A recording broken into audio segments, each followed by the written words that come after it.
Good afternoon. Today is October 16th, 2019, and it's 3:04. We're in the Ruth Patrick Science and Education Center. In the interview we're conducting, James Petri will be our narrator today, and I, Wilson Steinmeyer, will be joined with Gabby and Nagorite for this interview. So to start off, when and where were you born? May 4th, 1982, in Tacoma, Washington. Awesome. Did you grow up there? Most of my life, yeah. I moved around a lot when I was young. So I got you. What was it like there? I mean, just a typical place, man.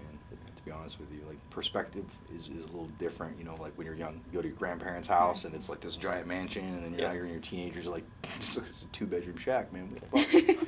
So I mean, it's just perspective. I don't know, like I mean, early years were fairly typical.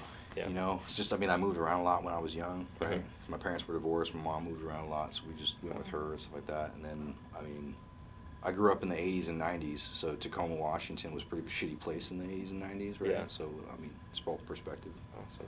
All right, so can you tell us a little bit about your family? What do you want to know? Just anything you want to share, I guess. Well, my older brother and older sister are half siblings, right? Mm-hmm. So I mean, we don't really count the whole half sibling thing, but when I grew up, we didn't live around each other very much. So we were all really close, but we didn't live around each other very much. So like I know when we were kids, there was 5 of us, and if we moved around, it was just a little bit too much, right? Yeah. So I know at one point in time, my older brother and older sister went to live with their grandfather, and then me and my other 2 brothers stayed with my mom, and then I can't remember, around late 80s, early 90s, we moved in with my dad in Washington. We saw more of our 2 other siblings, but we really didn't live together most of our childhood. It was just sporadic here and there. Yeah. And then, I mean, you get a little older, that's when you start like moving. I lived with my sister for a few years when I was 19 years old. So yeah. So in the preliminary interview, you said you had 3 brothers. What was it like growing up with 3 brothers? Well, I mean, I spent the majority of my time with my 2 other brothers, you know, and you just kind of thick as thieves, you know what I mean? Yeah. Having my older sister, you know, she was still pretty good. Like when we all 5 of us did live together, it was pretty fun. But brothers are brothers, man. Yeah. My older brother was just kind of a prick. I mean, not in a bad way, right? He was a good guy. It's just as older brothers do, it was like a 6-year difference. So he loved football. So guess who his little punching bags were? His little tackle buddies were his 3 younger brothers. So you just give him the ball and then he'd just tackle you, and you're like, at one point it's nice. Other points you just hate to lose to this guy who's like 3 times your size. You know? But I mean, it's just typical. It's typical siblings. Awesome. So where did you attend high school? A lot of different places. So first it was Mount Tahoma High School. Left that high school, went to Lincoln High School, left that high school, went to Spanaway, left that high school, went to, I forgot the name of the school, left that high school, then basically landed at another alternative school, and then dropped out. So, 16 years old, dropped out. It's not because, education was too difficult for me. It was just the place where I was at. So like, Tacoma, Washington in the 80s and especially in the 90s, Spanaway, Washington in the 90s, Lakewood, Washington in the 90s, Stadium in the 90s. All those were just shitty ass places. So there's a lot of personality conflicts between people. So I just got tired of the drama. So I dropped out, got my GED at 16 really quick. It was pretty easy. Got a full-time job, worked until I was full-time, sometimes 2-3 jobs, and then tried to get into the military when I was 18. That didn't work out too well, and then tried more again and again and again. Went to Algier Learning Center when I was 21 years old.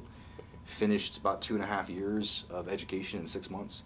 So it's pretty easy. It's all contract based, so legitimately you just sit down at work on your lunch break, you hammer out a couple papers, do some research, do some math problems, and then go up to Algier, drop your stuff off, go to maybe 1 class a month, 2 classes a month, and then so it wasn't that bad. It was actually pretty easy. And then from there, that's when I joined the military.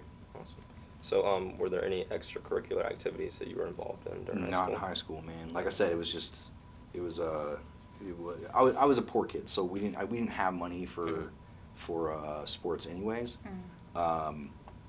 So that was kind of out the door, right? I was on the swim team my high school swim team for a couple months until there was a personality conflict with some people, and then I quit that team. But I was on the boys club team too because it was free, right? So I was on the boys club swim team, so we competed because that shit was paid for, man. People donated money, and then the boys club bought your uniforms and paid for transportation and stuff like that. So I was on that swim team for a long time, since I was like 14 to 16, or 13 to 16 was when I was on that swim team. But other than that, high school, no extracurricular activities. There wasn't very much offered. Like the math department didn't go above algebra. There was no English, right? The football team was barely scraping by. They had to rent all their gear, right? They were all tattered and everything else. We had a pool, but you couldn't use the pool most of the time because the school couldn't afford to maintain it as much. So they only had it during the swim season, the competitive swim season.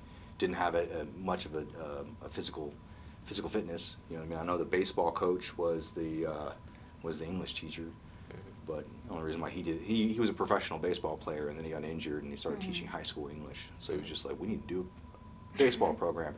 So legitimately, he got sponsorships. You know what I mean? Like, so he paid for everything out of his own pocket. Yeah. Wow. You know what I mean? So there wasn't much available in the 90s in that area. So. I gotcha. Awesome. So what did you do after graduation? Went in the military. Yeah. Okay. It's the whole goal of getting my diploma. Yeah. So. Right, so after the whole military thing didn't work out for you, how old were you when you decided to enlist in the Marines? I was 22. 21 is when my package got put through, and then I turned 22 right after boot camp. So what was the biggest influence that led you to deciding to join the Marines? Okay, so I got two reasons for this one. So my grandfather was a Marine for 33 years. Wow. But it was easier. What's up? That's pretty long. Right? Yeah, but it was easier for him to join because, like, you know, back in the 30s, you know, life was a little different. He didn't even have Definitely. He had no education. You know what I mean? He was a first generation American. He was born. He was the only the first of his siblings to be born in the United States. His parents immigrated over. His older brother was an immigrant.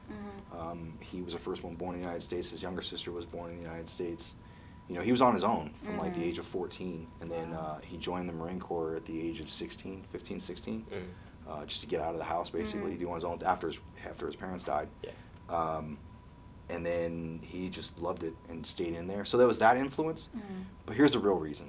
Okay, I have two uncles in the Navy, or were in the Navy. I have an uncle that was in the Army, and most of these guys are like Vietnam era, and Korea and Vietnam era, right? Because my grandparents had 13 kids. Yeah. So there's a large age span, right? So I looked into a lot of different branches. So first I looked into the Air Force, and it just kind of seemed a little weak to me. The recruiters didn't know much about the Air Force. They seemed pretty lazy too, and they were never in their recruiting office. Then I went to the Army, and that place was an absolute joke. Like, it was almost as bad as the Air Force, like their whole recruiting structure. And essentially that's like your first appearance. You walk into an office, they should seem a little bit like on par with their shit, and they weren't. They were lazy, they were unprofessional, and I was just like, that's not, you know, join the military, you know, the whole purpose is to go into conflict, right? And if you're going in, and I wanted to be in the infantry, and I was just like, if these guys can't maintain at least a semblance of professionalism, then I don't want to have to worry about somebody who can't maintain and I'm not talking about like super strict professionalism. Yeah. I'm just talking about doing your damn job. Yeah. You know what I mean? Having a work ethic, and there was no work ethic. So I went to the Navy, and I already picked the job that I wanted, right? And it was a better experience. So they gave me a recruiter who knew what he was doing. He was on medical leave because he actually got injured in Afghanistan, and then got sent home. And then they were like, well, you're on convalescent leave, which is basically like you're injured, so you're going to put you on free leave to heal. So he was on convalescent leave, but he was actually special forces, and he had nothing to do. So I basically hung out with him. I swam 3 times a day. So I'd get off of one job, go swim with him, go back to my other job, come back, swim with him, go back to my other job. I'd swim on my own, or I'd go home and sleep. I didn't sleep much. So, but he was an amazing recruiter. And then my mind pretty much got changed when he actually went back to work. He was fully healed, went back to work, and they gave me some other recruiter, and he was just a piece of shit. So I was like, well, now we're back to the Army and the Air Force's standpoint. So I went to the Marines, and I was like, this is what I want. And they were like, fuck you. Like, legitimately, they were like, nope, Mhm. you're not getting anything. If you want to be a Marine, you want to be a Marine. You're not going to have any. There's not going to be a quid pro quo. I'm not going to Yeah. give you anything. This Yeah. is we want people, because it's small, we want people who want to be here. We don't want people who want stuff. Yeah. And that kind of sold me. So I was like, this is where I want to be. Mhm. So, and then that's when I tried. And then Mhm. there was some disqualifying factors. And then I tried again, disqualifying factors, tried again. And several years later, I finally got in. So.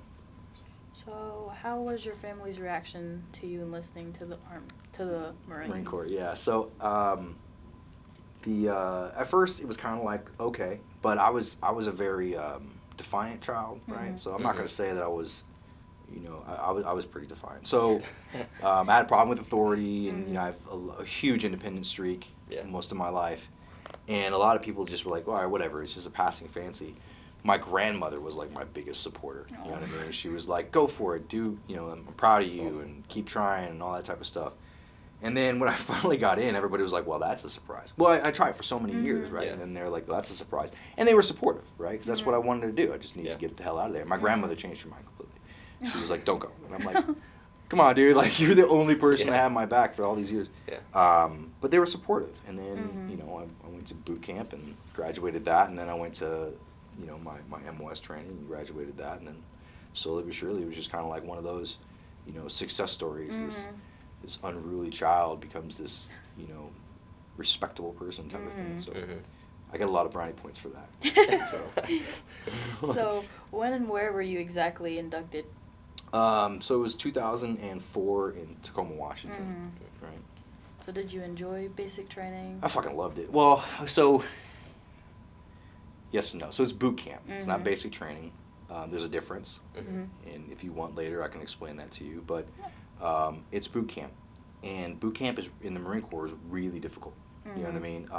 My only issue was giving up my individuality. Mhm. You can't talk in the first person. You have to talk in the third person. You can't use your name. You know what I mean? You can use your last name, but it has to be preceded by this recruit or recruit so-and-so. Yeah. Everything's in the third person, Mhm. and there's a specific designation to that. Like, everything's designed in a specific way, Mhm. because essentially in the military, especially in the Marine Corps, it's not about you and your needs. It's about the group's needs, Mhm. right? It's about the culture's needs. Yeah. And there's a reason for that. So I think that was the hardest part. Like, I didn't mind the physical activity. I didn't mind the lack of sleep. I didn't mind the regulated food, you know what I mean, or not having a choice in anything. It was the loss of personal identity. It just took a bit to get to. And you get yelled at for no reason. So legitimately, like me being the person that I was, I had to control myself Mhm. from losing my mind on my drill instructors, because in my mind they were just massively disrespectful, and I was like, I'm gonna fight this dude. Like, this is gonna happen. I'm gonna kick this guy's ass. But you learn to understand that there's a reason for it, and they actually have your best interest at heart. I got injured in boot camp, and Did you really? yeah, and they didn't ship me off to the medical platoon. They kept me. They hid my injury and let me heal, and it was very, it was So, great. what was the injury? I dislocated my shoulder. Oh, wow. Yeah, and that's a disqualifying fact. They'll boot your ass out for that. So no, but they kept me. They hid me and they let me heal, and it was amazing, absolutely amazing. So that right there changed everything. So after that, they were like my heroes, like brothers. So it was pretty cool. Yeah. That's cool. All right. So, after basic training, you told us that you became part of the 2nd Battalion, 5th Marines. After the School of Infantry. Mhm. So you go, it's boot camp, then the School of Infantry. After the School of Infantry, then you go to your first unit. Okay. So, and then that's where 2-5 came in. So, where exactly was the 2nd Battalion, 5th Marines stationed in? Camp Pendleton, California. So, what kind of activities were your unit involved in? Well, okay, so you have to be specific. Like, what do you mean by activities? Like in training, in operation? So, let's start off with training. Okay, so 2nd Battalion, 5th Marines is it's an infantry unit. And I was in the infantry, so I was actually an infantryman. And so training consists of just, preparing for combat, right? So there's a lot more discipline, because you don't learn everything in SOI. You don't learn everything in boot camp. So they have to teach you. It's continual mold. Yeah. And the term is boot, right? So, and normally it's just boot camp, but boot is also a loose acronym for beginning of one's training, right? So you're fresh. So there is still no personal freedoms, right? You get to call yourself by your first name now. You get to refer yourself in the first person. So you do get a lot of those individual freedoms back, but you still don't have any freedoms. So you live in the barracks. You're not allowed to leave without their permission. You're not allowed to own a vehicle. You know what I mean? All these type of things. And primarily what it is because now you're honing in on being part of that unit. So same thing, sleep deprivation, a lot of hikes, a lot of readiness drills, shooting, more hikes, living out in the field, basically sleeping outside with nothing, no tent, no nothing, just your gear, carrying basically your body weight, you know, in gear. And it's all conditioning readiness, and it's a lot of like stress elevation, right? And then, but you're building camaraderie, and that stuff happens overnight because everybody is miserable, everybody hates their life and stuff like that. But you're all doing it together, and then, and that's primarily training. So training was just different aspects. Like you have training post deployment, training pre deployment, and then training for deployment. So mostly it's just based upon your job. So you go to schools, you. As a group, you go, you train, like do hikes, you simulate combat tactics, you shoot, you know what I mean? All as a group, you're building that unit cohesion and that individual capability. Would you say that you still have comrades from your time there? Yeah. So, I mean, everybody has, I hate Facebook. I hate Facebook so much. I don't even like Instagram. But the only reason why I have Instagram, I don't even have a lot of my family members on my Facebook and Instagram. But I will always have guys that I was in the military with. I talk to these guys almost every day at some circumstance. That's awesome. You know what I mean? That's so cool. These guys are my family, and we still stay in contact. Some of the guys, that you had a lot of personality conflicts with, you're still family. You know what I mean? That's right. So, it's you can lose contact with somebody for whatever reason, and then 10 years later you get together and it's just like nothing ever happened. You're still really, really close. So yeah, I communicate with a lot of these guys on a regular basis. Talk trash. So somebody posts a political opinion about something, then you just question that political opinion. Not because the thing is, like, a lot of these guys, if you do have opposing political views, right? Because that's like the hot topic. Nobody is intolerant of each other's personal opinions anymore. But you can be tolerant with each other's personal views because we don't all think the same. Yeah. Right? So you can be tolerant. So you can sit there and refute somebody's argument or talk trash or whatever else, and that's okay. You're not going to hate each other over it, right? But here's where the fun part goes. You can intentionally instigate an emotional reaction, right? So my brother Guinea, Guinea's his nickname is Sean. Sean will post something because he's not far left, but he's like moderate left, right? A lot of the guys that we know are moderate right or centralist or slightly more moderate or slightly more right. And some of them are slightly far to the left, you know what I mean? But it doesn't matter because we all appreciate each other's views and we have opposing views or whatever else. What we like to do, especially with Sean, because Sean's got some pretty thick skin, right? But we love to egg him on. So we'll, even if we agree with his view, we love to oppose his view in the most rude, obnoxious way possible. And that's just fun for us, talking trash, you know what I mean? And everybody knows it's all fun and games, you know what I mean? It is all fun and games, but a lot of people on the outside don't understand that. And you're just talking trash just to have fun, you know what I mean? And he knows it without even you, without you PMing him and being like, hey man, I'm just playing around. He already knows it, you know what I mean? He knows it. He's going to talk trash back, so it escalates fairly quickly. But I think the more entertaining aspect is when people chime in, right, or who don't know the circumstance or not part of that culture. So I think that primarily just occupies the vast majority of our communication is talking shit, right? But I mean, I was driving across country and I stopped off to hang out with Sean and his family for, a couple days, and we sat there for like 3 days and just stayed up I didn't get any sleep the entire time. He had work. The guy's a nurse, right? A trauma nurse at a hospital. And he used to be a machine gunner, so it's really kind of parallel. So going from like slaughtering people to like in combat to healing people in an emergency room.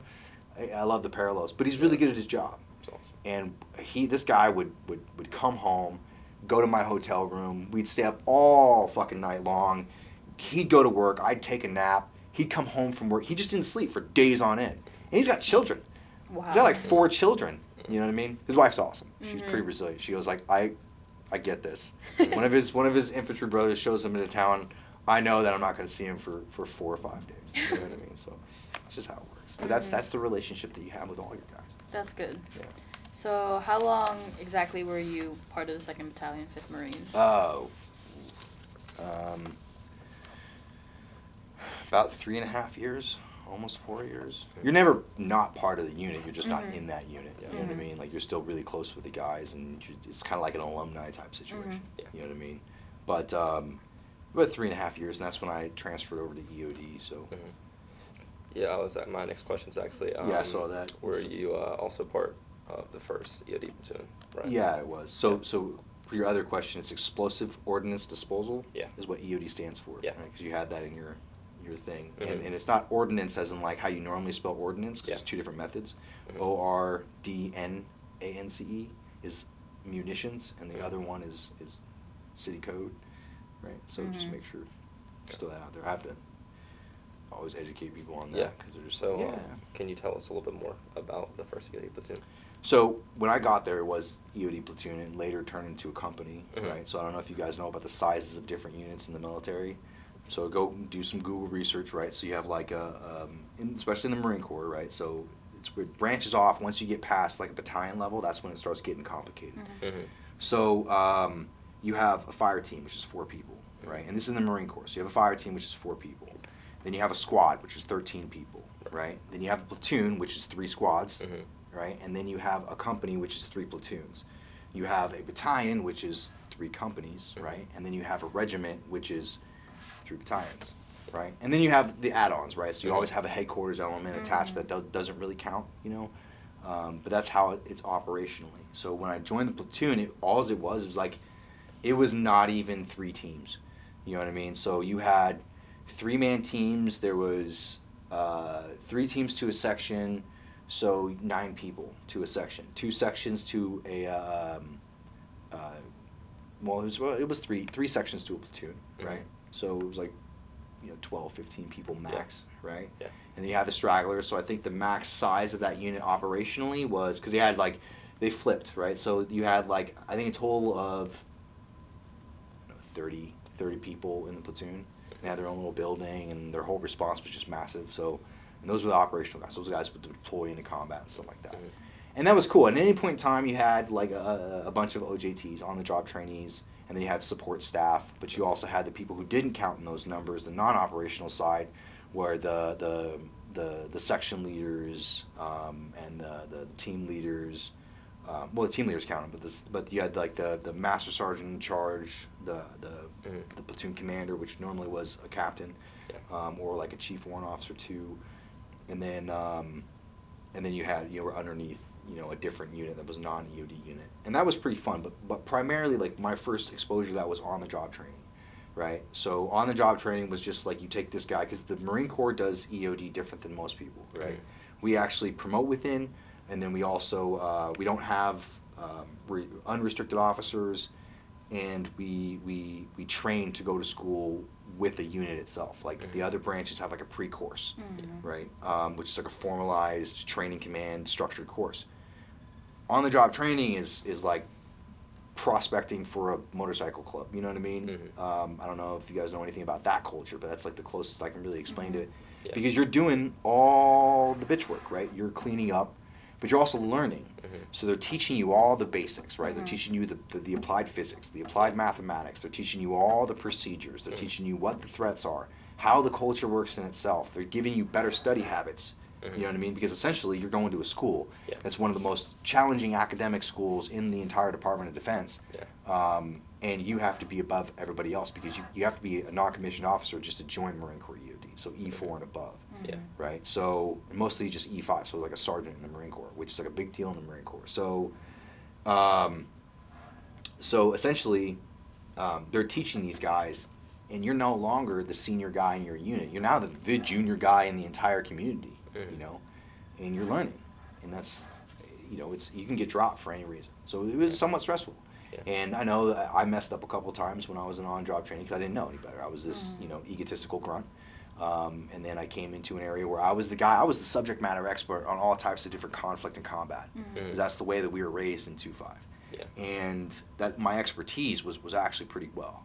So then coming into a unit that they already had all this expertise, but they had more, and then not being able to primarily just be the same kind of like laxed. Now I have to go back to being the junior guy. Mm-hmm. So it was a little different, but I did mess up a couple times, and they had creative ways to punish those. You know what I mean? Mm-hmm. Like massive amounts of obscure inventory and stuff like that. So it was just you have to reestablish your humility, Mm-hmm. and it was challenging, but I learned a lot, Mm-hmm. and then I proved myself because you can be dropped, but I proved myself, so I was able to go to school. So that was my first initiation with Platoon, and then I went to school and then worked my ass off in school, and then was able to get my choice of duty station at school, which is really not easy. You have to have a really high GPA to do this. Mm-hmm. And then I picked the EOD Platoon again, and that was I wanted to go back there. I loved those guys. They were like my mentors, I looked up to them. So I went back there, and then from there I started my training, and they increased the size of the platoon. So now we had about 120 people now, and then we just started working towards the deployment, and then we deployed to Afghanistan, and when I came back is when they became a company. So they had like 120 guys, and that 120 guys turned into like 240 guys, and that was like the biggest it was. So that was when it became a full-fledged company is when I got back. Yeah. So what was like the biggest difference between 1st EOD Platoon and 2nd Battalion 5th Marines? It's just the job, man. The like job. it was smaller units, so the Mhm. camaraderie was tighter. Yeah. Right. We did everything together. You know what I mean? You didn't have a personal life, Mhm. right? I mean, because essentially, like, okay. So first and foremost, culture, right? So culture in the Marine Corps is very formal, Mhm. right? You don't call somebody by their first name. Mhm. I mean, unless you're like outside of work and they have to be roughly in the same peer group. Yeah. It's a whole fraternization thing, right? But in EOD, fraternization was actually promoted, and I'm not talking about fraternization as in like dating. That was not a thing, Mhm. right? Fraternization as in like I called as a sergeant, an E5, I called a master sergeant, an E8 by his first name, right? Not okay in the Marine Corps, completely not okay in the Marine Mhm. Corps. But you did it at work, right? And there was a reason for that. There was a method to the madness because we operate in very small units by ourselves in the most dangerous situations with the most dangerous job in the world. So you hung out with each other. You got to know each other on a personal level. Mhm. We went to each other's barbecues. We had parties specifically for us. We knew each other's girlfriends and wives, mothers, fathers, siblings. We knew each other's families inside and out. We did everything together. Yeah. They'd come and hang out at your house. You'd go and hang out at their house. If you were ever drunk, they would restrain you, take you home to their house, that type of thing. I'm not saying that was my personal experience, but that's what we did. We took care of each other. You know what I mean? And it was very, very close. And the infantry was very close too, but it was just a different culture because you go to combat with your squad and your platoon, right? And that's what you did. Mostly your platoon, but you all stayed in the same company. You all went to the same area of operation, and all that type of stuff. In EOD, you operate 2-man teams, 2 to 3-man teams, sometimes by yourself. So that the camaraderie is a lot tighter. So that was the biggest cultural shift. On top of that, like in the infantry, it was structured by your job. So you primarily just helped onto your job. You knew the other person's jobs, but just in case to fill in something happened to them. In EOD, but like your squad leader made the decision. Above him, the platoon sergeant, platoon commander made the decision. Everybody made decisions for you. You just did it. It's instant and willingness obedience to orders, right? In EOD, it wasn't like that. You worked with 2 people, right? Very close knit. That was it. You're taking care of each other by yourselves or with some other unit. But on top of that, like the junior guy gets a say, right? You are so trained and so experienced and trusted so much that I can be an E5 and my team leader can be an E8 and I can tell him no. You know what I mean? I'm not going to do this, or you're not going to do this, which is completely unheard of in the Marine Corps. Yeah. You're not going to do this. As long as you can justify your existence, right? Because you get tunnel vision, right? So as long as you can justify that decision or your argument in a manner in which it makes sense, where it's not belligerent, then you'll win every time, right? Because it's a team. And that was a huge cultural difference between EOD and the infantry, But I think it was the same. We're all really close. We all love each other. We'll do anything for each other. So the camaraderie was the same. It was just a little tighter here than it was over here, but not by much. You know what I mean? We still did everything together over here, But it was just, different, So, like, what was your, like, specific tasks in the first EOD platoon? Okay, well, it depends on when, right? So,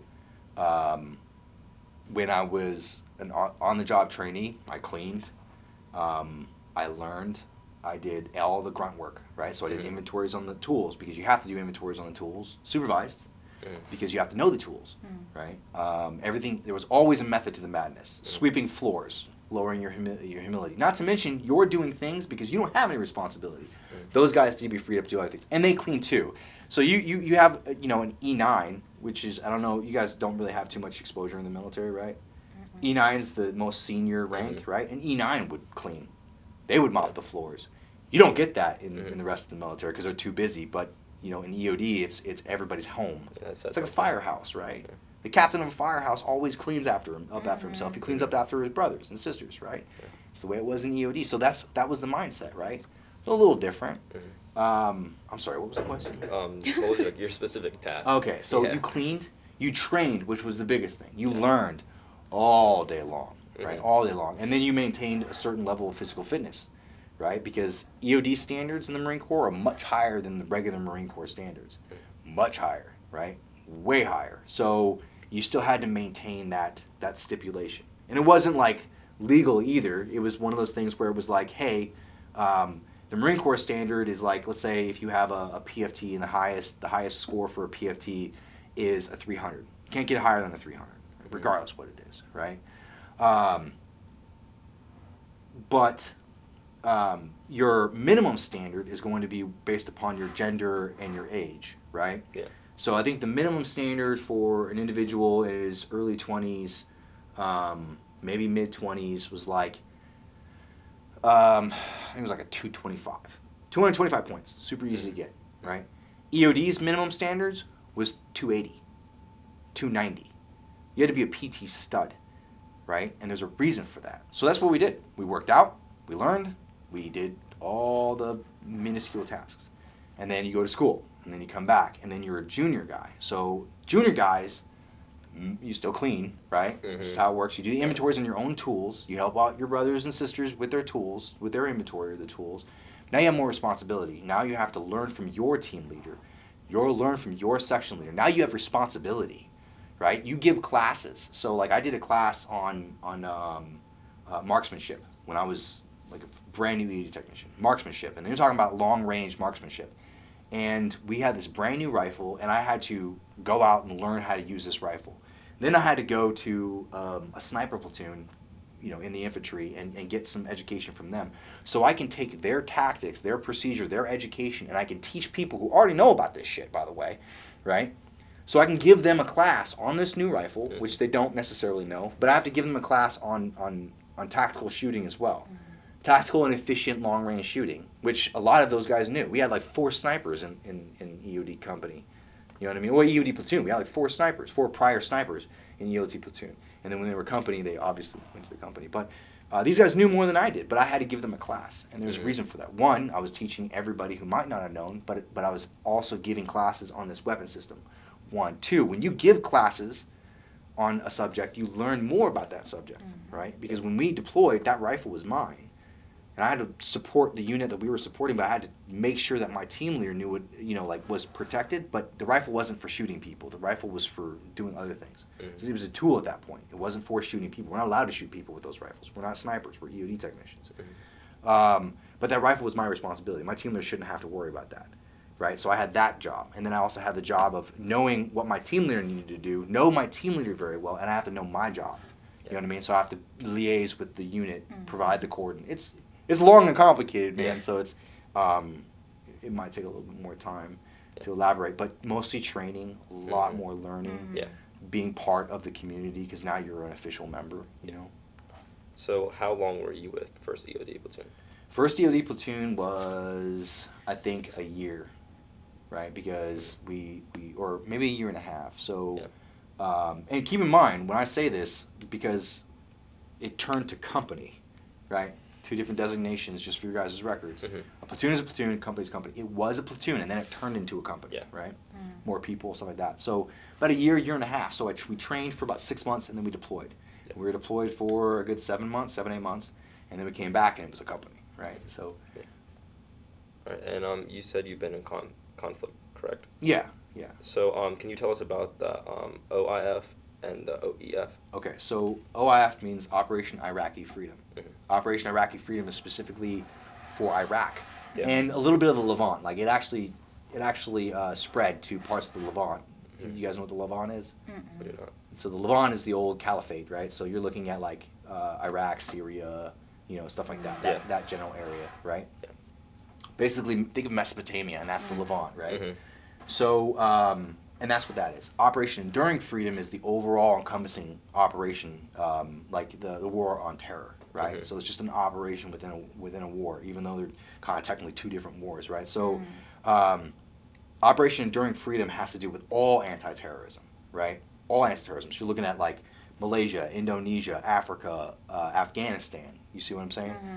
And the reason why there's a designation is because Operation Enduring Freedom was a NATO operation, right? So North Atlantic Treaty Organization, right? So you're looking at like a bunch of different companies doing Afghanistan, Malaysia, Indonesia, all those different Africa, all those different areas where terrorism would, and not just Al Qaeda, but like all the different levels of terrorism, and not just like Muslim extremism either. Yeah. You know what I mean? You're also looking at a lot of the stuff they do in Africa too. Operation Iraqi Freedom was specifically for Iraq. That was a U.S. conflict. Our allies joined in to help us, but that was a U.S. conflict specifically, right? So there's the designation between the two. So what specifically are you looking for with either of those? I think you pretty much explained it pretty well. Well, that's just the understanding the designations. You Yeah. asked about activities. Yeah, So I don't know what you specifically don't understand. Want to know. Well, what do you want to be part of this? Was you expected going into both of them? No. It wasn't? Not at all. I expected, like most people who've never been to combat, is to be like those World War II Vietnam movies, like the knockout, drag out, like stab your opponent in the throat because you ran out of bullets fight. Yeah. Nothing like that, man. So different. But the good thing about it is my platoon, I went to Iraq as in the infantry. I went to Afghanistan and all those other countries, minus like Indonesia and the Philippines. We're talking about 2005, right? So those in the infantry, right? But I went like in EOD, I went to more places, but I did a different job, right? A lot of Africa with EOD, but so I kind of did both. But in Iraq, my platoon commander gave us this this book called The Village, and it was written about Marines going into Indochina, and like when Indochina was Vietnam, right? And they embedded themselves into the Vietnamese villages, and they helped train the people so they can protect their own village against the Viet Cong, the Chinese, and the Vietnamese army, right? They gave us that book, so kind of like portrayed, because he's been there multiple times, and he truly believed that it's a different type of war. It's a counterinsurgency war, right? So hearts and minds is your biggest construct. You have to understand that not everybody is your enemy. So that's what completely changed. It was all insurgents in Iraq, right? Like some of the Iraqi army members, like the Republican Guard, did go to the insurgency, but there was no army after 2003. Yeah. The army was completely dismantled and defeat. They were gone. They were done. There were no conflict whatsoever. Because after 2003 and then 2004, that's when it became. That's when they split them up between like OIF 1, OIF 2, OIF 3. Is because it was a different level. The war, the invasion, the actual. What is it? The conventional war was done in 2003, 2004. Right? It was done. It only lasted like 3 months. Right? Completely done. The unconventional war, and there's like two specific definitions. You guys can Google these definitions, right? So the unconventional war happened in 2004 and on. That's when the insurgency came in. That's when the extremists came in. That's when you had like Chechen snipers hanging out in villages, trying to kill Americans and stuff like that, right? Americans and our allies and stuff like that, right? Because they viewed it as an invasion, and it was, right? So. But it was different, right? So it was a counterinsurgency operation. So basically, the American government, and I'm not going to put my personal spin on it because I do believe a lot of shit went wrong, right?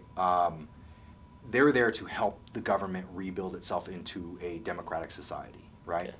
Yeah. So I worked with Iraqi military, Iraqi police, good guys, right? Mm-hmm.